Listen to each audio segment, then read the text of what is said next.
तो ऐसे कुछ नेता, जिसमें हमारे यहाँ के रानिया के विधायक भी, इनेलो के नेता भी, वो जोश जोश में बोल गए कि ये समझिए कि मैं कॉकरोच पार्टी का पहला विधायक हूं।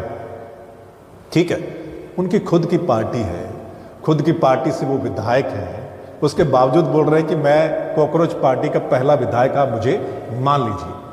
मुझे ऐसा लगता है उनको ये लग रहा होगा कि इतने लोग जुड़ रहे हैं कि कहीं मैं पीछे ना रह जाऊं, कहीं कोई और आगे ना निकल जाए, इसलिए मैं अभी सबसे पहले बोल देता हूं कि मैं इस पार्टी के साथ जुड़ गया और पहला विधायक बन गया।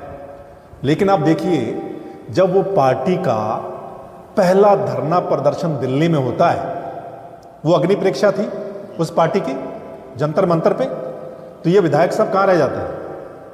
इनको तो सबसे पहले पहुंचना चाहिए था।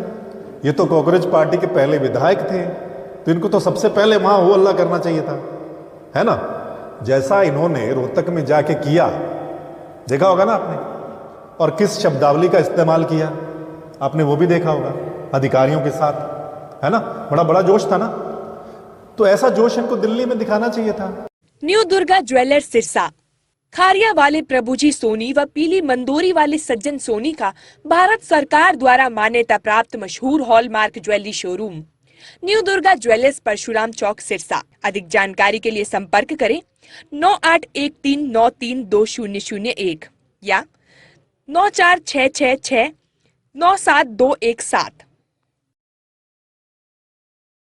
रानिया का हाल तो आप देख ही रहे हैं। रानिया पिछले कितने सालों से, एक तरीके से मैं कहूं कि रानिया के साथ सौतेला व्यवहार किया जा रहा है, कितने सालों से। यहां विकास तो आप देख ही रहे हैं। यहां रानिया में सबसे ज्यादा नशा वो बिकता है।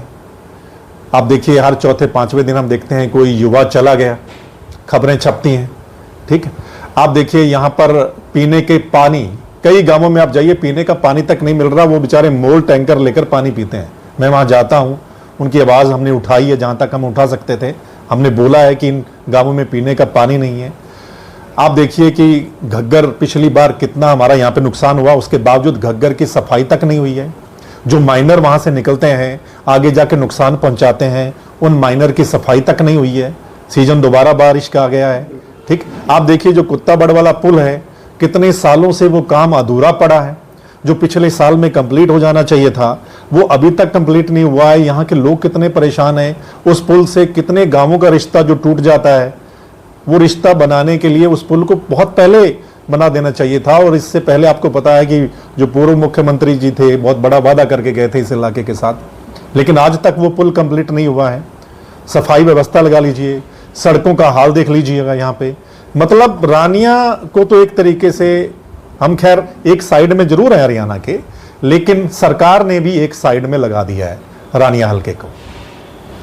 बिल्कुल, आपने गग्गर का जिक्र किया। गग्गर के गेट हैं जो अभी रिपेयर हुए, हाल ही में पिछले साल भी रिपेयर हुए, लेकिन वो कागजों में रिपेयर कहीं ना कहीं होकर रह गई, और जो मौके पर गेट भी नहीं खुल पाता। बिल्कुल, ये चीजें, ये देखो, तैयारी प्रशासन की बहुत पहले होनी चाहिए, और अच्छा खासा बजट होता है इस चीज का। यानी बाढ़ से बचने के लिए या बाढ़ से बचाने के लिए, यानी सरकार हर साल अच्छा बजट अलॉट करती है और बाकायदा इसकी मीटिंग्स होती हैं। ठीक है, कि ये चीज आपने पहले करनी है, लेकिन कुछ भी नहीं हो रहा है, कि कोई सफाई नहीं है। आप जैसा कह रहे हैं, गेट का उनकी मरम्मत नहीं करवाई गई है, जो वहां पे जो रस्से होने चाहिए वो दोबारा नहीं डलने चाहिए थे, वो नहीं डले हुए हैं। तो जब पानी आएगा उस समय फिर ये कहेंगे कि गेट खुला नहीं है, फिर नुकसान हो जाएगा, पीछे होगा, कहां पे नुकसान होगा। यानी पिछली बार आप देखिए कितना नुकसान हमारा हो गया, जिसकी भरपाई आज तक किसानों की नहीं हुई है, बहुत सारे किसानों की। सो ये चीजें पहले होनी चाहिए। तो मैं सरकार से अभी भी अपील करता हूं कि अभी भी जो हो सकता है, इन थोड़े दिनों में जब तक पानी नहीं आता, जितना हो सकता है वो काम किया जाए, ताकि यहाँ के जो किसान हैं या आम जन है उनका नुकसान ना हो। रानिया क्षेत्र के लोगों की सब डिवीजन की बड़ी मांग रही है, और पीछे वकीलों ने काफी लंबा समय जो धरना प्रदर्शन भी किए, मुख्यमंत्री जी ने खुद आश्वासन देकर वो धरना उठवा दिया, लेकिन आज भी ज्यों का त्यों है, और रानिया को भी सब डिवीजन नहीं मिल रहा है। बहुत बड़ी बात है। और ये मुद्दा आपने देखा होगा कि इलेक्शन में एक बड़ा मुद्दा था, तमाम पार्टियों ने ये मुद्दा उठाया भी, और आप देखिए कि सत्ताधारी पार्टी ने बहुत बड़ा उस समय ऐलान किया था। आपने देखा होगा, जब हमारे साथी, सारे वकील साथी और उनका शहर, पूरा शहर उनका साथ दे रहा था, आपने देखा होगा पूरा इलाका उनका साथ दे रहा था, इतना लंबा धरना चला। उसके बावजूद यहाँ के जो बीजेपी के लीडर थे वो तमाम साथियों को लेकर चंडीगढ़ पहुंचते हैं। चंडीगढ़ में मुख्यमंत्री जी आश्वासन देते हैं कि आप धरना उठा दीजिए, आपका काम हो जाएगा, कि हम आ रहे हैं, ऐलान कर देंगे।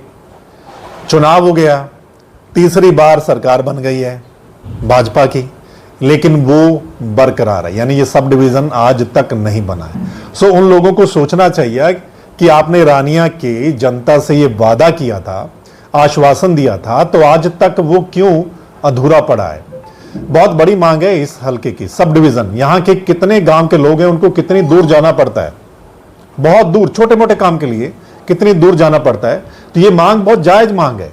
हम सारे नॉर्म्स पूरे करते हैं। आप देखिए, जब मैं मिला सभी से तो सभी ने कहा कि हम सारे नॉर्म्स बहुत पहले पूरे करते हैं, लेकिन उसके बावजूद अगर आप सब डिवीजन नहीं बना रहे हैं, पीछे आप देखिए पिछले 5 साल तो यहां से मंत्री जी भी रहे, सरकार में हिस्सेदारी रही, उसके बावजूद नहीं बना। फिर चुनाव के वक्त वादा किया गया कि हम कर देंगे, फिर नहीं बना। सो मैं सरकार से एक बार फिर कहता हूं कि अगर आपने वादा किया था, अगर आपने रानिया के लोगों को आश्वासन दिया था, तो आप उस वादे को याद कीजिए, उस आश्वासन को याद कीजिए। और ये जो रानिया के जनता की बड़ी मांग है सब डिवीजन की, ये सबसे पहले पूरी होनी चाहिए, नहीं तो एक बार फिर धरना रानिया में लगेगा इस बात के लिए। सर जी, कांग्रेस पिछले 15 सालों से सत्ता से बाहर है, आज कांग्रेस की क्या स्थिति देख रहे हैं प्रदेश में? कांग्रेस का अगर आप देखें, आज तमाम पार्टियां, आपने 2-4 दिन पहले तमाम पार्टियों को अब ऐसा लगता है कि अगर बीजेपी को सत्ता से दूर करना है तो सब इकट्ठे हो जाओ। आपने देखा होगा इंडिया अलायंस की एक मीटिंग होती है। ममता बनर्जी, आपको पता है कि पहले जो ज्यादा मतलब ऐसा सोच नहीं रही थी, वो भी उन हारने के बाद उनको सबसे पहले कांग्रेस की याद आती है।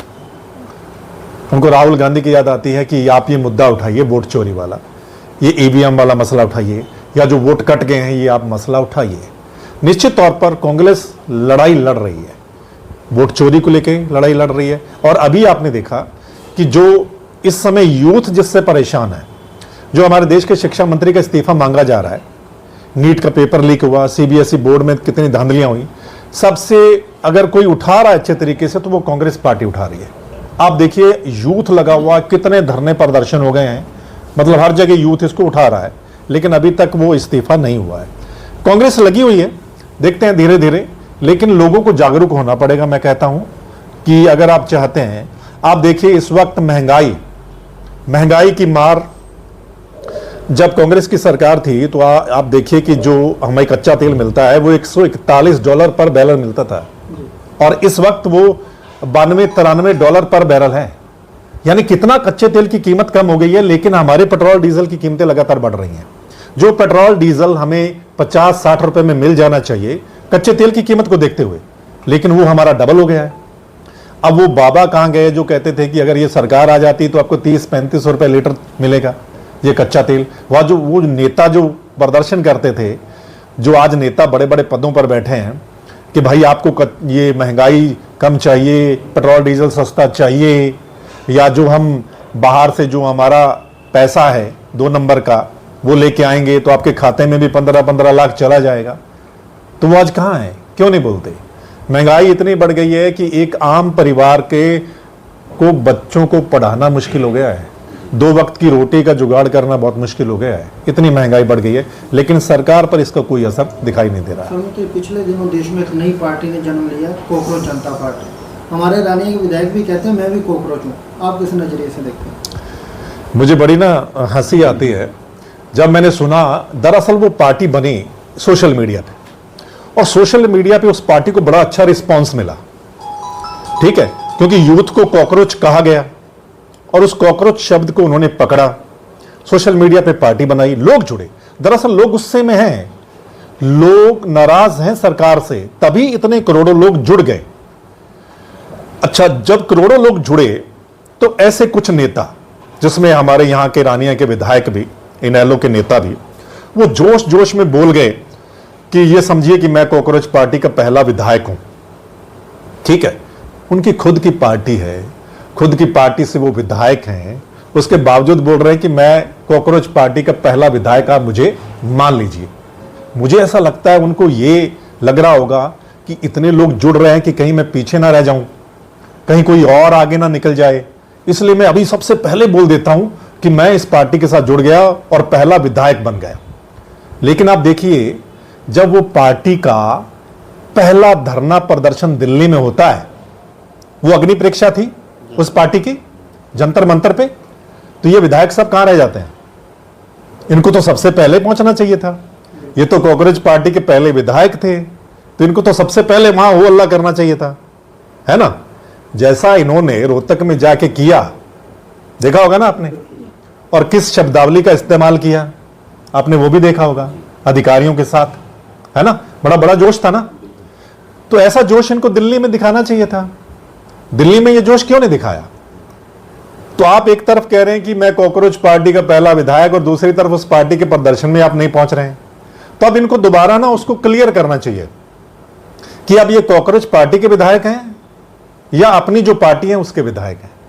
ये बात इनको क्लियर करनी चाहिए। मैं तो इतना ही कहूंगा कि भाई ध्यान दीजिए, जो आपने वादे किए थे उन पर थोड़ा गौर कीजिए, यहां की समस्याओं को उठाइए, यहां के मसले उठाइए, बाद में आप डिसाइड कीजिएगा कि आपने क्या करना है।